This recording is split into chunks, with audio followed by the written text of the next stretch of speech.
एक बार सुषमा अपने मायके से रात को ससुराल आ रही होती है। उसने सुंदर से कपड़े और गहने पहने हुए थे। वहीं पास में रास्ते के किनारे एक बरगद का पेड़ था जिस पर एक चुड़ैल रहती थी। अरे वाह, कितनी अच्छी सेंट की खुशबू आ रही है। इस समय कौन आया होगा इस रास्ते पर? जो भी है, चलो एक बार चलकर देखा तो जाए। अगर खुशबू इतनी अच्छी है तो इंसान कितना अच्छा होगा। क्या पता अच्छा शिकार हाथ लग जाए। चुड़ैल पेड़ से उतरकर वहीं छुपकर खड़ी हो जाती है। सुषमा जैसे ही उसके सामने से गुजरती है, चुड़ैल उस खुशबू की दीवानी हो जाती है।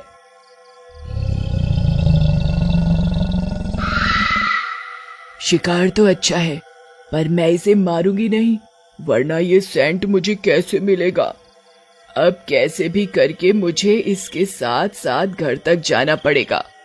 चुड़ैल धीरे धीरे सुषमा के पीछे पीछे चलने लगती है।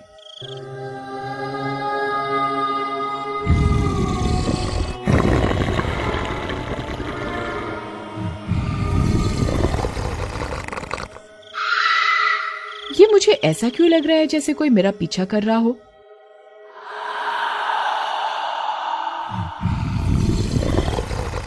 सुषमा घबराती हुई वहीं 2 पल ठहर जाती है। तभी चुड़ैल भी उसके पीछे रुक जाती है।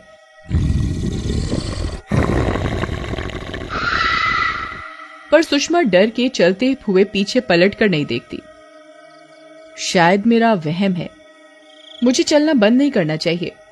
आई थिंक चल बेटा सुषमा, फटाफट घर पहुंच अपने।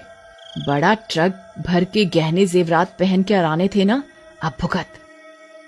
सुषमा अब डर के मारे तेज तेज चलने लगती है, तो उसका पीछा करते करते चुड़ैल भी तेज तेज चलने लगती है।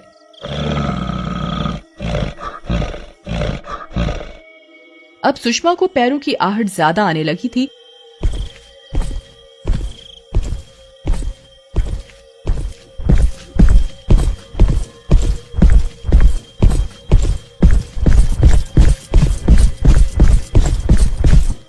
तो सुषमा के पसीने छूट रहे होते हैं।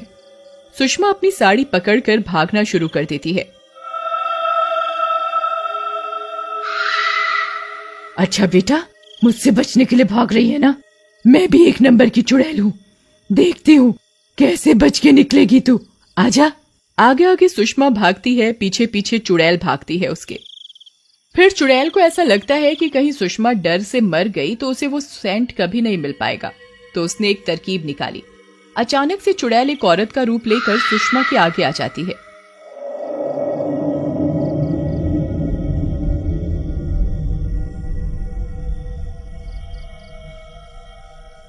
अरे बहन जी, सुनो सुनो तो, मैं बहुत मजबूर औरत हूँ, मुझे काम की सख्त जरूरत है।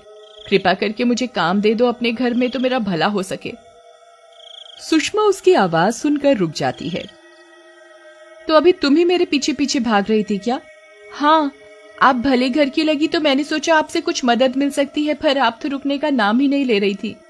कब से आपको आवाज दे दे कि मेरा तो गला ही खराब हो गया। आपने तो डरा ही दिया था मुझे लगा कोई चोर उचक्का है मेरे पीछे। अच्छा चलो, अभी रात काफी हो गई है, आप मेरे घर चलो।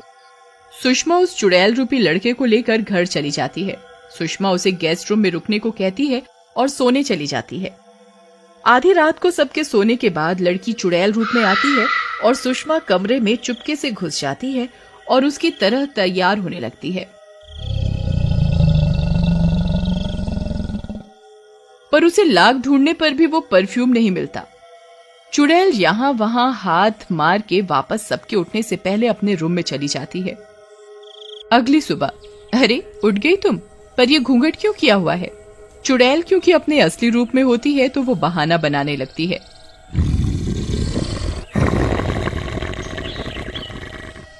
वो हमारे यहाँ दिन में ऐसे ही रहा जाता है, इसीलिए। चलो कोई नहीं। अच्छा, मैंने तेरे लिए कुछ कपड़े निकाले हैं, ये लो, और तैयार होकर रसोई में आ जाओ, नाश्ता बनाना है। चुड़ैल जैसे सुषमा को तैयार हुआ देखती है, वो भी वैसे ही तरीके से तैयार होकर घूंघट करके रसोई में घुसती है। अरे मालकिन, आपका सेंट बड़ा अच्छा है, खुशबू बड़ी दूर तक जाती है इसकी। भाई साहब तो आपके इर्द गिर्द ही घूमते रहते होंगे। अरे बस भी कर अब, ऐसा कुछ भी नहीं है, मेरे पास कई सारे परफ्यूम हैं, तू भी ले लियो एक। जैसे ही चुड़ैल को सेंट मिलता है, मानो उससे ज्यादा रईस कोई था ही नहीं। दोपहर में सुषमा अपने मुंह पर फेस पैक लगाती है और सोफे पर आराम करने लगती है। उसे देखकर चुड़ैल भी चुपके से फेस पैक उठाती है और अपने मुंह पर लगा लेती है। पर जैसे ही सुषमा मुंह धोने के लिए उठती है तो चुड़ैल घूंघट कर लेती है। अरे सुन, जरा एक कप कॉफी तो बना दियो मेरे लिए।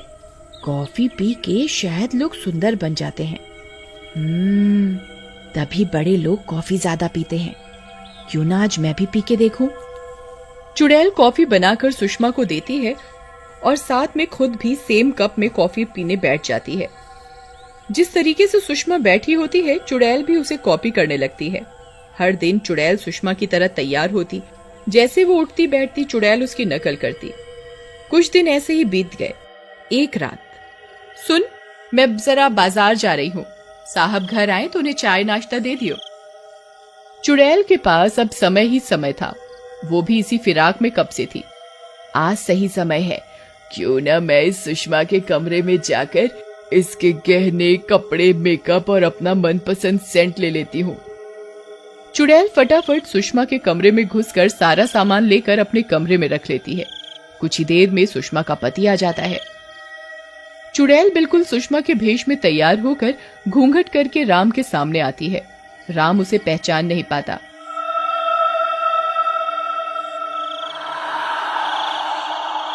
अरे सुषमा, आज तुमने भी उस लड़की की तरह घूंघट किया हुआ है, क्या चक्कर है? तुम्हें कहीं फिर से नई बहू बनने का शौक तो नहीं लग रहा है? अरे वाह, इसने तो मुझे बिल्कुल भी नहीं पहचाना। लगता है मेरे हाव भाव बिल्कुल सुषमा की तरह हो गए हैं। जी वो बस ऐसे ही, मेरा मन किया तो मैंने कर लिया। आपको अच्छा नहीं लगा? अच्छा है, बहुत अच्छा है। अब जाओ मेरे लिए चाय ले आओ। चुड़ैल मन ही मन बहुत खुश होती और चाय पानी लेकर आती है। राम चाय पीकर कमरे में चला जाता है। अब जब इसका खुद का पति ही इसे नहीं पहचान पाया तो कोई और मुझे क्या पहचानेगा। क्यों ना मैं इसी घर में हमेशा की तरह रुक जाऊं और इस सुषमा को टाटा बाय बाय कर दूं।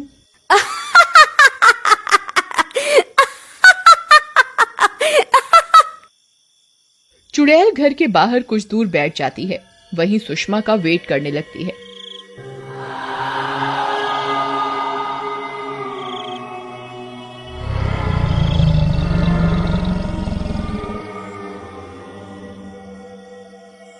कुछ देर बाद सुषमा उस रास्ते पर आती है। अरे तू यहाँ क्या कर रही है?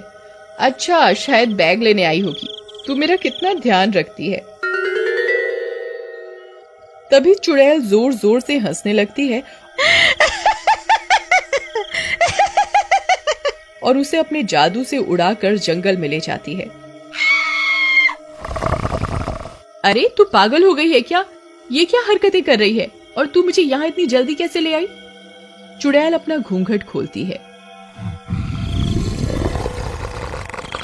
क्योंकि मैं एक चुड़ैल हूँ और मैं कुछ भी कर सकती हूँ। सुषमा बन के दिखाऊं? बोल। एकदम से चुड़ैल सुषमा का रूप ले लेती है और तेज तेज हंसने लगती है। सुषमा ये सब देखकर दंग रह जाती है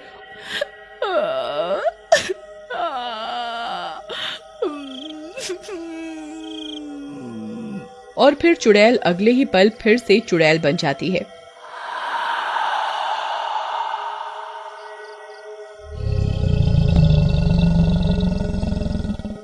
फिर चुड़ैल सुषमा को घने जंगल के अंदर बनी भूतिया गुफा में छोड़ आती है और खुद सुषमा का रूप लेकर उसके घर में बस जाती है।